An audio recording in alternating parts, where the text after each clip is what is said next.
Sebelum kita memulakan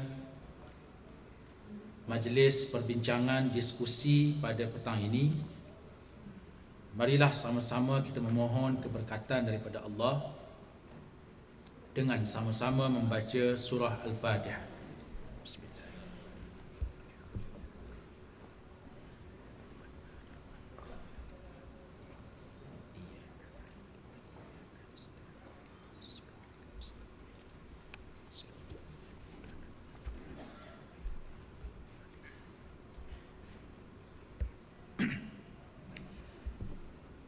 Yang saya hormati, yang berhormat Datuk Haji Husam Musa, Exco Kerajaan Negeri Kelantan. Yang saya hormati barisan ahli panel yang akan membincangkan tajuk kita pada petang ini,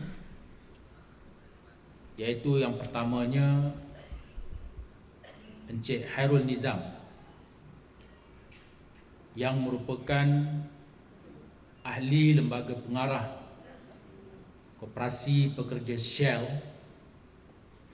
dan juga merupakan salah seorang daripada anak peneroka Felda. Yang kedua, Datuk Ramli Buyong, yang belum sampai lagi. Datuk Ramli Buyong merupakan bekas Vice President kepada Felcra yang sudah barang pasti terlibat secara langsung dengan program-program pembangunan tanah, khususnya yang berkaitan dengan pertanian, dan sudah pasti ia mempunyai suatu pengalaman yang luas untuk membincangkan tajuk kita pada petang ini, iaitu masa depan Felda. Dan yang ketiganya mewakili parti politik daripada Parti Keadilan Rakyat PKR, yang merupakan pengarah strategi Parti Keadilan Rakyat PKR, yang mutakhir ini sering dikaitkan dengan lembu, iaitulah NFC.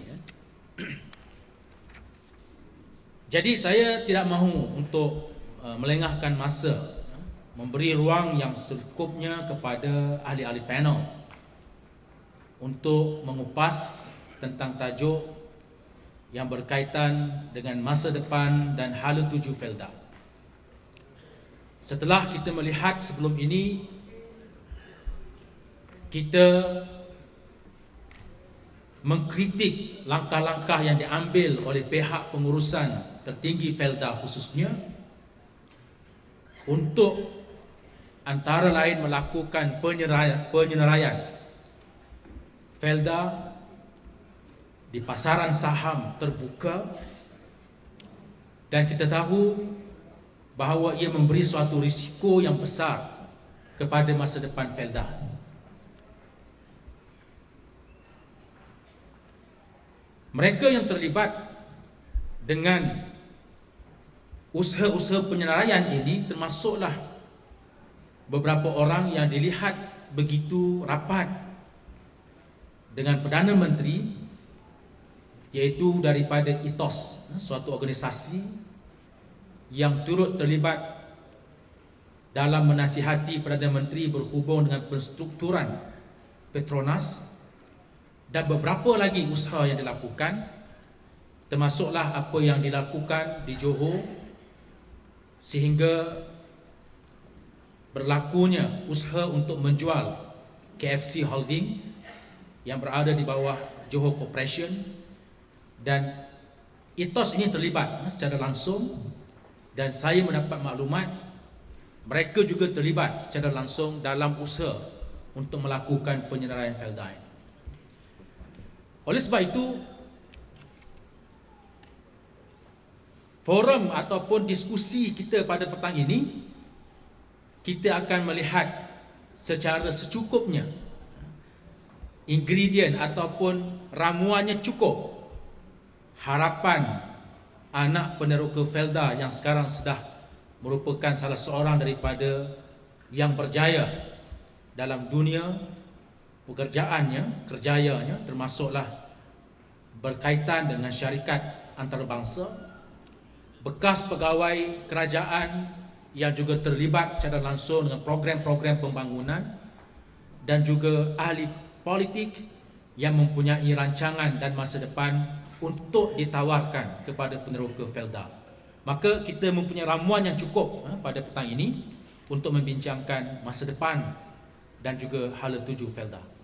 Saya tanpa melengahkan masa memberikan kesempatan sekitar 15 minit kepada setiap ahli panel.